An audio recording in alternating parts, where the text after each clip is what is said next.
네, 글로벌 시장 상황 외신 반응 자세하게 살펴보도록 하겠습니다. 자, 방금 전 미국 시장 마감했는데요. 3대 지수가 어제에 이어서 또다시 오늘 큰 폭으로 하락을 하면서 마무리가 됐습니다.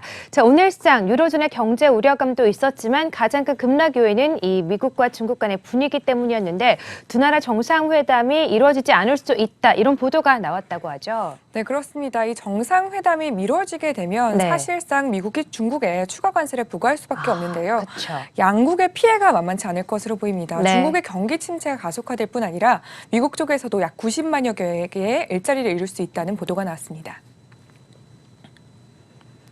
네, 트럼프 대통령과 시진핑 중국 국가주석이 추가 관세 부과 3월 2일 이전에 정상회담을 못할 가능성이 크다는 보도가 나왔습니다. 미중 정상회담은 무역 협상을 최종 마무리하는 자리인 만큼 시한 전에 만남이 이뤄지기 어렵다는 전망입니다. 양국 정상의 만남은 3월 2일 직후가 될 가능성이 상당히 높습니다.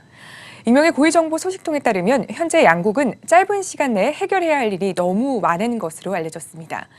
미국과 중국이 합의해야 할 일도 많은 데다 백악관은 2차 북미 정상회담을 준비하기 때문에 트럼프 대통령과 시진핑 주석의 만남이 지연될 가능성이 높아진 겁니다. 익명의 소식통은 미중 정상회담은 다음 주 초 라이타이저 미국 무역대표부 대표와 스티븐 무누신 재무장관이 중국 베이징을 방문한 후 정해질 것으로 보인다고 밝혔습니다. 만약 양국이 협상 기간까지 타협점을 마련하지 못하면 미국은 중국에 추가 관세를 부과하게 됩니다. 이럴 경우 중국 경제 침체가 본격화될 전망인데요. 더 스트레이트 타임스는 중국 경기가 슬럼프 국면을 맞이했다고 밝혔습니다. 재정 적자를 늘리면서 경기를 부양하는 기존 정책과는 달리 새로운 방법을 찾아내지 못하면 무너지고 있는 중국 경기를 되살리긴 어려울 것이란 의견입니다. 미국도 피해를 입을 수밖에 없는 상황인데요. 의회 전문 매체 더 힐에 따르면 미국 노동자들은 최대 93만 4천여 개의 일자리를 잃게 될 것이라고 밝혔습니다. 전 미국 공화당 연방 하원 의원 찰스 부스타니는 미중 무역 분쟁으로 심각한 경제적 피해를 입고 있으며 더 심각한 상황을 초래할 수 있다고 말했습니다. 네, 자, 사실 미국과 중국 간의 무역 합의를 이루어낸다는 것 자체가 좀 어불성설인 것 같습니다. 무역 합의를 이루어내려면 어느 한쪽이 양보를 해야 되는데 어느 국가도 양보를 할 생각이 전혀 없어 보이거든요. 이런 가운데 이 백악관 경제위원회 위원장 레리 커들러도 이와 같은 분위기를 그대로 전했다고 하죠. 네, 그렇습니다. 사실 앞서서 그 블룸버그 분석을 이렇게 살펴보시면 트럼프 대통령이 현재 다음 대선을 위해서 열심히 달려나가고 있기 때문에 그렇죠. 네. 미중 협상이 빨리 타협되기를 원하고 있고 이것을 대체할 만한 그런 요소들을 찾을 것이다라고 이야기를 했었는데요. 네. 이 레리 커들리 위원장은 미중 협상이 어려움을 겪고 있지만 우리가 유권자들을 놀라게 할 만한 어떤 특정한 것을 갖고 있다 이렇게 얘기했는데 그것이 무엇인지 함께 알아보시죠. 레리 커들로 백악관 국가경제위원회 위원장이 중국과의 무역 협상까지 합의에 도달하기까지는 a sizable distance, 그러니까 상당한 거리가 있다고 밝혔습니다. 커들로 위원장은 폭스 비즈니스 네트워크와의 인터뷰에서 앞서 진행된 중국과의 협상을 통해 두 나라 간 방대한 대화는 있었지만 기술 및 구조적 문제와 함께 협상안을 집행하는 것이 매우 중요하다고 말했습니다. 커들로 위원장의 이 같은 발언이 알려지자 장중 뉴욕 증시는 낙폭을 확대했습니다. 하지만 희소식도 있었습니다. 한편 커들리 위원장이 트럼프 대통령은 2차 세제안을 계획 중이라고 말한 것인데요. 우리는 유권자들을 놀라게 할 만한 흥미로운 일들을 준비하고 있다고 말했습니다. 폭스뉴스는 커들리 위원장이 상세한 내용에 대해서는 언급을 자제했지만 영구적 개인소득세 감면을 단행할 가능성이 높다고 분석했습니다. 네, 자, 그래도 유권자들을 놀라게 할 만한 일이 준비되고 있다고 하니까 일단 기대를 좀 해보도록 하겠습니다. 자, 그래도 시장은 이 미중 간의 무역 협상에 따라서 크게 출렁거리고 있습니다. 오늘 미국 시장 하락으로 마감했는데 장중에 낙폭을 확대한 것보다는 그래도 낙폭을 많이 축소하면서 마무리가 됐거든요. 앞으로 시장의 변동성도 커질 것 같습니다. 이 무역 협상 시장의 움직임 잘 체크를 해드리도록 하겠습니다. 자, 외신반의 윤희라 캐스터와 함께했습니다. 고맙습니다. 네, 글로벌 시장 상황 외신 반응 자세하게 살펴보도록 하겠습니다. 자, 유로존의 경제 성장 우려감이 점점 더 커져가고 있습니다. 오늘 미국 시장이 하락 출발하는 원인이 되기도 했었는데 유로존이 경제 성장 전망치를 좀 하향 조정했다고 하죠. 네, 그렇습니다. 사실 올해부터 글로벌 경제 성장이 둔화될 것이다 이런 발언이 나오면서 상당히 시장에서 크게 우려를 했었는데요.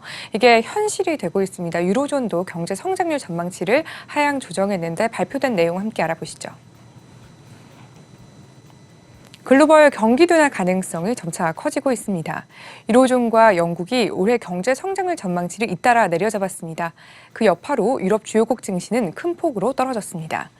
독일 닥스 지수는 2.67% 하락했고요. 깍구도 떨어졌고 법유럽 스톡스 지수도 1.93% 떨어진 흐름 나타냈습니다. EU 집행위원회는 이날 발표한 분기 경제 성장률 전망치에서 올해 유로존의 경제 성장률을 3개월 전보다 0.6%포인트나 내린 1.3%로 전망했습니다.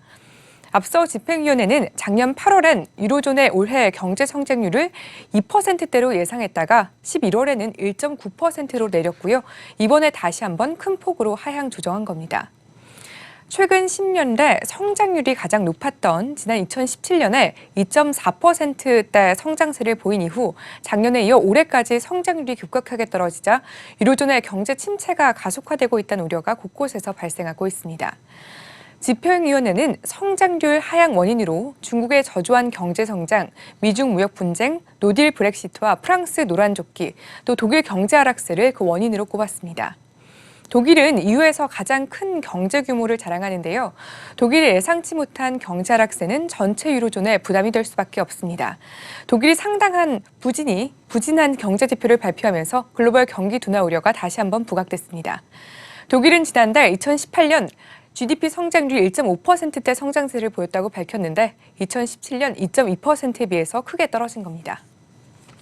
네, 자, 독일을 비롯해서 유로존의 문제가 갈수록 커져가고 있습니다. 특히나 이 브렉시트 문제로 난항을 겪고 있는 영국도 만만치 않을 것 같은데 영국 상황은 어떻습니까? 네, 영국도 노딜 브렉시트로 인해서 상당히 큰 그쵸. 경제적 피해를 입고 있는 상황입니다. 네. 영국도 경제 성장률 전망치를 하향 조정했는데 함께 살펴보시죠. 네, 영국 중앙은행 BOE죠. 시장 예상대로 기준금리를 현행 0.75%대로 동결했지만 경제 성장률 전망치를 대폭 하향 조정하면서 시장의 우려감을 불러넣었습니다. BOE는 영국에 둘러싼 불확실성과 세계 경제 성장세 둔화를 이유로 올해 영국 경제 성장률 전망치를 1.2%로 지난해 11월에 제시한 1.7%대에서 대폭 떨어뜨렸습니다.